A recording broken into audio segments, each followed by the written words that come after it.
지능적인 범죄는 죄질 중에서도 가장 나쁜 죄질에 속합니다. 그리고 지능적인 범죄는 아무나 지을 수 있는 죄가 아닙니다. 그 분야의 전문가만이 죄를 지을 수 있는 그런 죄입니다. 우리가 흔히 아는 대로 폭행이나 협박 같은 것들은 눈에 보입니다. 누구나 다 그것이 나쁘다고 알고 있습니다. 그러나 지능적인 범죄는 혼자만이 알고 있습니다. 몇 사람만이 알고 있습니다. 서로를 위조하거나 변조하거나 사기를 치거나 거짓말을 하거나 자기가 가지고 있는 그 지식을 이용해서 죄를 짓는 그 죄가 지능적인 범죄라고 이야기합니다. 한국 국회의원 중 176명이 판사, 검사, 변호사 출신이라고 이야기합니다. 그래서 국회의원 6명 중에 1명이 법조인 출신입니다. 그런데 가장 타락한 곳이 어디라고 생각되어집니까? 바로 국회라고 생각되어집니다. 전직 대통령 중에 한 분이 법조인 출신이었습니다. 그런데 지능적인 범죄로 말미암아 자살해버렸어요. 지금도 대통령을 맡고 있는 그 사람은 정말 지능적인 범죄를 뛰어넘어서 그 이상의 죄를 짓고 있습니다. 그 사람은 분명히 반칙 없는 세상을 만들겠다라고 이야기했습니다. 그런데 그 반칙은 그 도를 넘었다는 것이죠. 기회가 평등할 것입니다 라고 이야기했습니다. 기회가 평등하고 있습니까? 과정은 공정할 것이라고 이야기했습니다. 과정은 공정합니까? 결과는 정의로울 것이라고 이야기했습니다. 결과는 정의롭습니까? 완전 반대로 가고 있습니다. 특권을 가진 사람만이 사는 그런 사회로 만들어버렸다는 것이죠. 아무나 기회가 주어지지 않습니다. 과정은 공정하지 않습니다. 결과는 정의롭지 않습니다. 지능적 범죄자만이 할 수 있는 그런 말이라는 것이죠. 누가 봐도 그는 지능적 범죄자라고 할 수가 있습니다. 대표적인 사람이 조국이라는 사람이죠. 이 사람을 가만히 보면 조국의 부모부터 그리고 그의 자녀들까지 정의롭지 못하고 평등하지 못하고 공의롭지 못하는 특권의식의 삶을 살았습니다. 전혀 개의치 않는다는 것이죠. 지능적 범죄자의 집안이라고 할 수가 있습니다. 서울시장을 지내고 있는 박원순이 아니 아버지니까 당연히 아시겠죠. 아들 한 번 데리고 와서 사진 한 번 찍으면 끝날 일을 계속해서 데리고 오지 않습니다. 또 아들이 어디에 살고 있는지 모른다고 이야기합니다. 분명히 합법적인 거짓말을 하고 있습니다. 그렇기 때문에 불법이라는 겁니다. 이것은 정치뿐만 아니라 종교에서도 마찬가지라는 겁니다. 특권을 진 자만이 살아갈 수가 있고 정의롭지 못한 사람만이 살아갈 수가 있고 평등하지 못한 사람만이 살아갈 수 있고 공정하지 못한 사람만이 살아갈 수 있는 것이 한국 사회의 풍토라고 이야기해 볼 수 있습니다. 왜 말씀을 시작하기 전에 이 말씀을 드리냐 하면 오늘 읽은 본문을 보면 내가라는 말이 나옵니다. 그리고 내가라는 말이 나오면 그 뒤에는 그들로라는 말이 꼭 나오게 되어 있습니다. 내가 세상에 속하지 아니하였기 때문에 너희들도 세상에 속하지 말라라고 이야기하는 말이죠. 레위기 11장 44절에 보면 마찬가지입니다. 내가 거룩하니 너희도 거룩하라. 요한복음 21장 18절에 나를 따르라.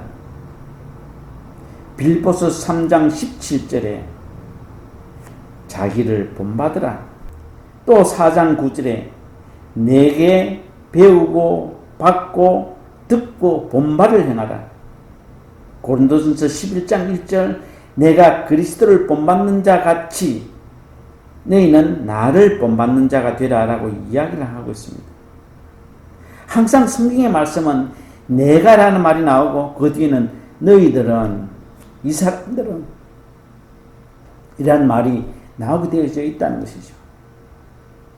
다시 말하면 성경에 나오는 모든 믿음의 사람들은 내가 그렇게 살았기 때문에 너희들도 그렇게 살아라라고 이야기하는 겁니다. 이것을 바꿔서 이야기하면 내가 특권의식의 삶을 살지 않았고 내가 평등하고 공정하고 정의로운 삶을 살았지 않느냐. 너희들도 특권의식을 없애고 평등하고 공정하고 정의로운 삶을 살아라라고 이야기했다는 것이죠. 한번 볼까요? 이번 총선의 전과자가 35.7%라고 이야기합니다. 민주당이요 100명이고요 통합당이 61명이라고 이야기합니다. 참 대단하지요. 그리고 군미필자가요 더불어당이 51명이고 통합당이 28명이라고 이야기합니다. 여러분 이해가 됩니까? 이들이 내가 그렇게 살았기 때문에 너희들도 그렇게 살아라고 이야기할 수 있겠습니까? 그런데 문제는 다 합법적이라는 사실이죠. 합법적으로 안 갔다는 겁니다. 합법적으로 죄를 지었다는 겁니다. 그런데 불법이라는 겁니다. 물론 그 안에는 정말 정의로운 국회의원들도 있습니다. 그런데 왜 내가 이 소리를 합니까? 도둑질 하지 않는 사람이 도둑들과 같이 어울려 있으면 도둑놈이라고 이야기를 듣게 되어지는 겁니다. 아무리 특권의식이 없고 평등하고 공정하고 정의로운 삶을 살고 있는 국회의원이라고 할지라도 지능적인 범죄자들과 같이 있으면 똑같은 사람이라는 것이죠. 목회자들의 설교를 들어보면 때로는 화가 날 때가 있어요. 나는 완전 100% 완전한 사람인 것처럼 그렇게 설교를 합니다. 그런데요, 내가 빠졌어요. 하나님의 말씀을 전달하는 전달자 역할밖에 하지 않는다는 겁니다. 그런데요, 하나님의 말씀을 전달하면 오늘 본문에서 이야기하는 것처럼 너희들은 그렇게 이야기해야 되지 않겠습니까? 늘 바르게 살고 정직하게 살고 말씀에 순종하는 삶을 살아라고 이야기하지만 자기는 빠져있다는 것이죠. 내가 말씀에 순종하는 삶을 살고 내가 믿음대로 살고 그렇기 때문에 나와 같이 너희들도 말씀에 순종하는 삶을 살고 믿음의 삶을 살아라고 이야기하는 목회자들은 별로 없다는 겁니다. 우리가 교육이라고 하는 것은 말로 하는 것이 아니라는 것이죠. 느낌으로 교육이 되어지는 겁니다. 아무리 좋지 않는 부모가 아이들에게 야 바르게 살아라 정직하게 살아라 라고 이야기하지만은 부모 자신이 바르게 살지 않고 정직하게 살지 않으면 아이들은 그것을 보고 그것을 배우는 겁니다. 정말 내 아이가 바르게 살고 정직하게 살기를 원한다라고 하면 내가 먼저 바르게 살고 정직하게 살면서 야 나처럼 바르게 살고 정직하게 살아라라고 할 때에 그 아버지의 말에 힘이 있고 능력이 있다는 겁니다. 그렇기 때문에 그리스도인들이라고 하면 누구 앞에서도 내가라는 말을 할 수 있어야 된다는 것이죠. 그 그리스도인에게 생명력이 있습니다. 권위가 있습니다. 존경이 있습니다. 그런데요, 가짜는 진짜 이상으로 진짜 같습니다. 정치인들을 보면요, 정말 진짜 같아요. 종교인들 보면요, 정말 진짜 같아요. 그러나 가짜인 경우가 참 많이 있습니다. 뭐가 빠지면요, 내가 그 말이 빠지면 그것은 다 지능적인 범죄자일 뿐이라는 겁니다. 요한복음 17장 16절에 보면 내가 세상에 속하지 아니한 같이 그들도 세상에 속하지 아니하였사옵나이다 라고 이야기합니다. 세상에 속하지 않고 어떻게 살아갑니까? 우리는 세상 가운데 살아가는데요. 그런데 오늘 본문의 말씀은 세상에 속하지 아니한 것 같이 너희들도 세상에 속하지 아니하였다라고 이야기하는 겁니다. 내가 어릴 때 교회 가면 배우는 것이 있었습니다. 하지 마라, 가지 마라, 만나지 마라 하면 안 된다는 그런 말이죠. 왜 그럴까요? 하면 죄가 되고 만나면 죄가 되고 가면 죄가 되기 때문에 무조건 하지 말라라고 이야기했습니다. 그런 소리만 매주일마다 듣다 보니 정말 무한 가능성을 다 잘라버렸어요. 정말 지혜롭고 똑똑한 사람들을 무능한 사람들로 만들어버렸다는 겁니다. 그런데요, 내가 신학을 하고 말씀을 이해하는 눈이 뜨이고 하나님을 만나는 경험을 하고 난 뒤에 말씀을 봤을 때에는요, 하지 말라, 가지 말라, 만나지 말라는 소리가 없어요. 전부 다 가라, 만나라, 해라라는 소리밖에 없더라는 겁니다. 그래서 내가 어릴 때 예수 믿었던 것들이 그런 것 생각하면 참 억울해요. 정말 뭐하는 가능성이 있고 참 꿈을 꿀 수 있는 나이에 계속해서 하지 마라, 만나지 마라, 가지 말라라고 했기 때문에 가능성이 있다고 한들 매주 그 소리를 듣는 그 어린아이가 무슨 가능성을 가지고 일을 하겠습니까? 그것은 그만큼 믿음에 대한 자신이 없기 때문에 그렇다는 거예요. 내가 빠졌어요. 내가 세상에 속하지 아니했다는 말이 뭡니까? 그리스도와 함께 있다는 말이거든요. 내가 그리스도와 함께 있을 때에 세상 어디에 가든지 누구를 만나든지 무엇을 하든지 그것이 무슨 대수입니까? 그리스도와 나와 함께 있는데요. 오래전에 한국에서 어떤 일이 있었는가 하면 조그마한 구멍 가게가 있는 동네에 큰 마켓을 열었습니다. 정말 보기도 좋고 참 좋았어요. 그런데 목사님이 하루는 그 마켓에 신방을 왔습니다. 신방을 와서 마켓을 쭉 둘러보는데 소주병이 보이거든요. 맥주병이 보이거든요. 담배 가격이 보이거든요. 그래서 집사님을 불렀습니다. 집사님, 왜 술을 팔고 있습니까? 왜 담배를 팔고 있습니까? 이거 팔지 마세요 라고 이야기했습니다.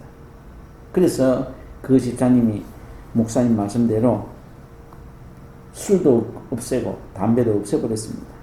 그럼 그 마켓이 잘 되겠습니까? 한 두세 달 있다가 망해버렸어요.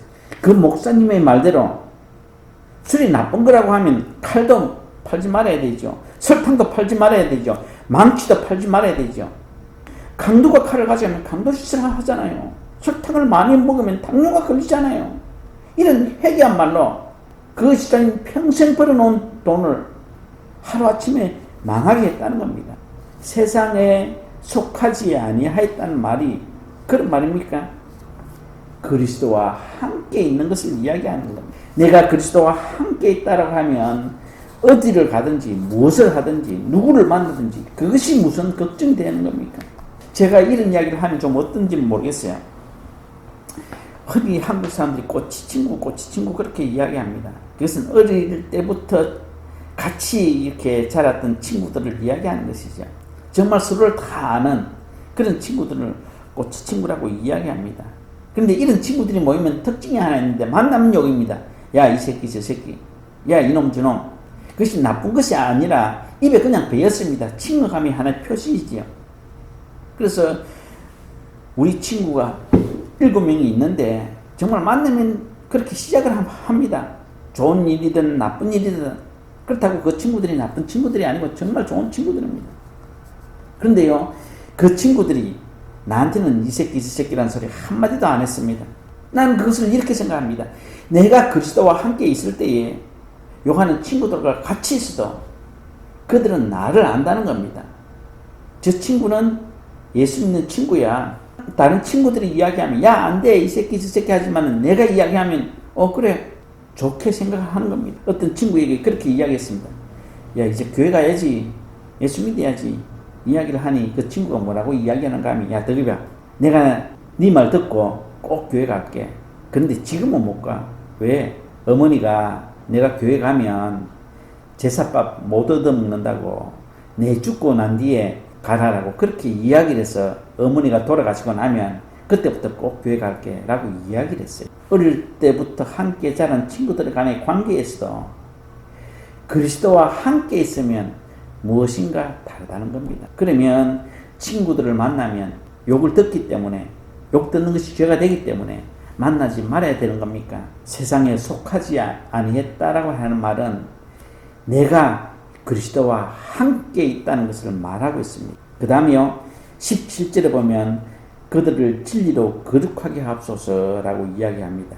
그리고 난 뒤에 아버지의 말씀은 진리니이다 라고 이야기합니다. 진리라고 하는 말은 무슨 말입니까? 요한복음 14장 6절에 나는 길이요 진리요 생명이니, 창세기 32장 10절에 보면 진리는 하나님의 본성이다 라고 그렇게 이야기하고 있습니다. 맞습니다.